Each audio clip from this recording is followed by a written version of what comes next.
آج کی ویڈیو دکانداروں کے لیے ہے اور خریداروں کے لیے بھی ہے اور کاروباری حضرات کے لیے بھی ہے، کیونکہ حکومت ایک ایسا قانون لے کر آ رہی ہے اور اس میں اب کہا یہ جا رہا ہے کہ اگر کیو آر پیمنٹ کے ذریعے پیمنٹ نہیں وصول کی جاتی تو اس پر سزا اور جزا بھی ہوگی۔ اسلام آباد میں تو اس کا باقاعدہ نفاذ جو ہے وہ کر دیا گیا ہے، لیکن وفاقی حکومت نے پنجاب حکومت سے رابطہ کیا اور پنجاب حکومت کو کہا کہ وہ کیش لیس صوبے کو بنانے کے لیے جو ایک کیش لیس میں مینجمنٹ ہے، پیمنٹ سسٹم ہے، اس کو متعارف کرے اور اس کے کابینہ نے باقاعدہ اس کی منظوری جو ہے وہ دی۔ لیکن اس میں کچھ چیزیں ہیں وہ آپ کو بتانا ضروری ہے۔ اب اگر آپ کسی بھی دکان پہ جاتے ہیں، خریداری کرتے ہیں، کسی بھی بڑے آؤٹ لیٹ پر، چھوٹے آؤٹ لیٹ پر، چھوٹی دکان پہ، تو ایون کہ چھوٹی سی چھوٹی چیز بھی اگر آپ نے لینی ہے تو اس کے لیے کیو آر پیمنٹ جو ہے وہ دکاندار کو رکھنا لازمی ہوگا۔ اس میں جو اس کا پس منظر ہے، پس منظر یہ کہ وفاقی حکومت نے جیسے ہی اس کو امپلیمنٹ کیا اسلام آباد کے اندر، تو فوری طور پر رابطہ جو ہے وہ صوبوں سے کیا گیا، پنجاب حکومت سے بھی رابطہ کیا گیا اور پنجاب حکومت نے باقاعدہ اس پر ایک بریفنگ جو ہے وہ دی اور اس پر ایک اجلاس بھی ہوتا ہے اور اجلاس جو ہے وہ صوبائی وزیر خزانہ کرتے ہیں۔ تو اس اجلاس کا جو خط و خال ہے وہ آپ کے سامنے رکھوں گا اور اس میں جو چیزیں طے ہوئی، کیونکہ کابینہ کی طرف سے جو اپروول دی گئی اس میں صرف سمپل سی بات ہے کہ ایک کیش جو کیو آر پیمنٹ ہے اس کو فوری طور پر نافذ العمل جو ہے وہ لایا جائے گا صوبے کے اندر، لیکن اس کے ٹیو آرز کیا ہوں گے، کیسے لایا جائے گا، اور اس میں اگر کوئی دکاندار یا کوئی بھی کاروباری حضرات اگر کیو آر پیمنٹ جو ہے وہ اویزہ نہیں کرتے کسی بھی دکان کے باہر تو ان کے خلاف کیا کارروائی ہو سکتی ہے، تو اس پر آج ہم بات کریں گے۔ تو اس میں سب سے پہلے میٹنگ جو ہے وہ 2 اکتوبر 2025 کو ہوتی ہے اور اس میں اعلیٰ سطح اجلاس جو ہے وہ ہوتا ہے، اس میں کیو آر ایکسیپٹنس مینڈیٹ جو ہے اس پر بات کی جاتی ہے اور اس قانون کے اوپر مرحلہ وار جو ہے باقاعدہ اس پر بات چیت کی بھی گئی اور اس پر کچھ تجاویز جو ہے ان کو نکالا بھی گیا اور کچھ تجاویز جو ہیں اس کے اندر شامل بھی کی گئی۔ اور یہ سسٹم صرف یہ کہ ڈیجیٹل معیشت کے اوپر جو ہے بات کی جائے، اگر دیکھا جائے تو پوری دنیا میں کیو آر پیمنٹ کے اوپر جو ہے وہ پیمنٹ وصول کی جاتی ہے اور اس کا کافی عرصے سے یہ معاملہ جو ہے وہ چل رہا ہے۔ تو ابھی بھی ہمارے پنجاب کے اندر اگر دیکھا جائے تو مختلف شاپس کے اندر کیو آر پیمنٹ جو ہے وہ باقاعدہ ریسٹورینٹس کی طرف سے، چھوٹی چھوٹی دکانداروں کی طرف سے باقاعدہ ویزا کر دی گئی، لیکن اس پر کچھ امپلیمنٹ جو ہے وہ اس طرح سے نہیں ہو رہا تھا کیونکہ کچھ ایسی شاپس ہیں، دکاندار ہیں، وہ نہیں وصول کر رہے۔ تو اس پر اب سب سے پہلے بات کر لیتے ہیں کہ جو قانون ہے جو کہ فیڈرل گورنمنٹ کی طرف سے پنجاب کے سامنے رکھا گیا اور اس میں جو ترامیم کی گئی اور اس میں جو دفعہ A17 ہے اس کے اوپر بات کریں گے، جو کہ payment system and electronic fund transfer کے اوپر ہے اور یہ فیصلے کو مضبوط بناتی ہے اور کہتی ہے کہ قانونی حیثیت دینے کے لیے، یعنی کہ کیو آر پیمنٹ کو قانونی حیثیت دینے کے لیے اس میں امینڈمنٹ جو ہے وہ ضروری ہے۔ تو امینڈمنٹ اس میں کر دی گئی ہے اور جو نئی شامل کی گئی ہے دفعہ وہ اس میں ایکٹ 17 ہے جو کہ 2007 میں تھا اور اس میں مشین بھی ہیں، آؤٹ لیٹ بھی ہے اور اس کے ساتھ ہی مختلف ایسی جو ATM کوڈ وغیرہ اس طرح کی چیزیں جو ہے اس میں شامل، تو اب اس میں کیو آر پیمنٹ بھی شامل کر لی گئی ہے اور اس سے یہ ہوگا کہ ہر جو کاروباری حضرات ہے اس کو رجسٹرڈ بھی اس کے ساتھ جو ہے وہ کیا جائے گا۔ اب بات کر لیتے ہیں کہ اگر آپ کے دکاندار ہیں یا کاروباری حضرات ہیں، اگر آپ کیو آر کوڈ نہیں اویزہ کرتے اپنی آؤٹ لیٹ کے اوپر، اپنی دکان کے اوپر، تو اس سے ہوگا کیا، گورنمنٹ کیا کر سکتی ہے؟ تو اس میں جو شک شامل کی گئی ہے کہ اگر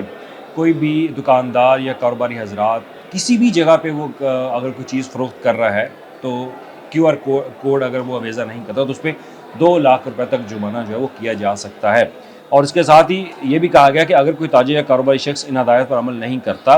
تو یہ قابل سزا جرم ہوگا قانون کے مطابق اور اس کے خلاف کارروائی بھی کی جائے گی، 2 لاکھ روپے جرمانہ بھی کیا جا سکتا ہے اور اس کے ساتھ ہی اس کی جو نان کوگنیزیبل جو ہے وہ یہ جرم کنسیڈر ہوگا، جو کہ ناقابل ضمانت اس کو کہا گیا ہے۔ تو اس میں افسر کی شکایات پر آپ کو گرفتار جو ہے وہ کیا جا سکتا ہے کہ کوئی بھی، اگر میں ایک عام شہری ہوں، اگر کسی دکاندار نے کیو آر پیمنٹ جو ہے اس کی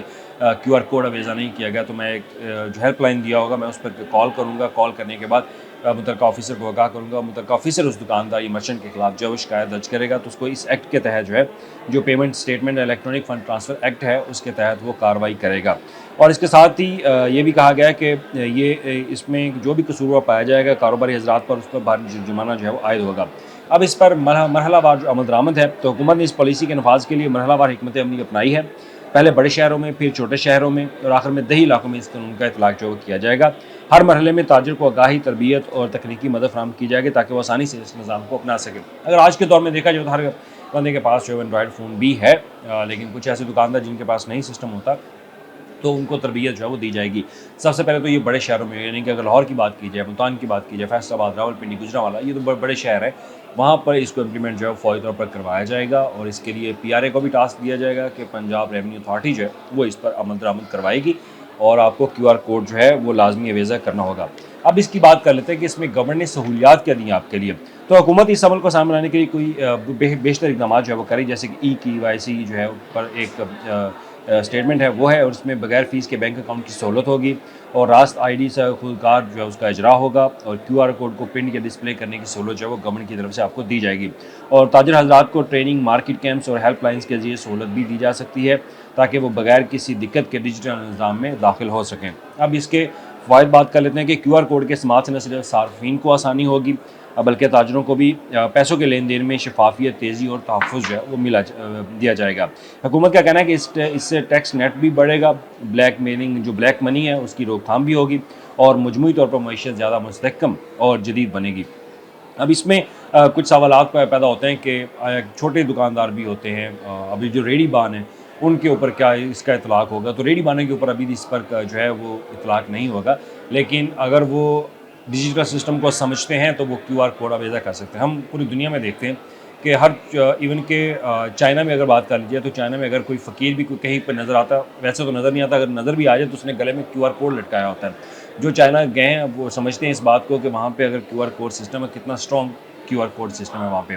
تو چھوٹے دکانداروں پہ نہیں ہوگا، لیکن اگر وہ خود سے کرنا چاہتے ہیں تو وہ QR کوڈ اویزہ کر لیں گے، اور اس پہ وہ پیمنٹ جو ہے وصول کی جا سکتی ہے۔ اور اگر اس میں آپ کی کوئی رائے یا کوئی سوال پوچھنا چاہتے ہو آپ ضرور پوچھیے گا، اپنی رائے ضرور دیجیے گا کہ یہ معیشت کو مضبوط کرنے کے لیے حکومت کا کیسا اقدام ہے۔ لیکن ایک بات ذہن میں رکھیں، QR کوڈ آپ کو لازمی اویزہ کرنا ہوگا اپنی دکان کے اوپر، اپنے آؤٹ لیٹس کے اوپر، جہاں بھی ہو۔ اگر آپ کے پاس پیٹرول پمپ بھی ہے، پیٹرول پمپ کے اوپر بھی آپ کو QR کوڈ اویزہ کرنا ہوگا، وہاں پہ بھی آپ کو کیش لیس پیمنٹ جو ہے وہ ریسیو کرنی ہوگی۔ ہر جہاں پہ بھی خرید و فروخت ہو رہی ہے، جہاں پہ بھی کنزیومر سروسز پرووائڈ کی جا رہی ہیں، وہاں پر QR کوڈ کا اویزہ ہونا لازمی ہے۔ اگر آپ نہیں کریں گے تو حکومت آپ کے خلاف ایکشن لے گی، اور 2 لاکھ روپے کا جرمانہ پھر آپ کے لیے تیار ہے۔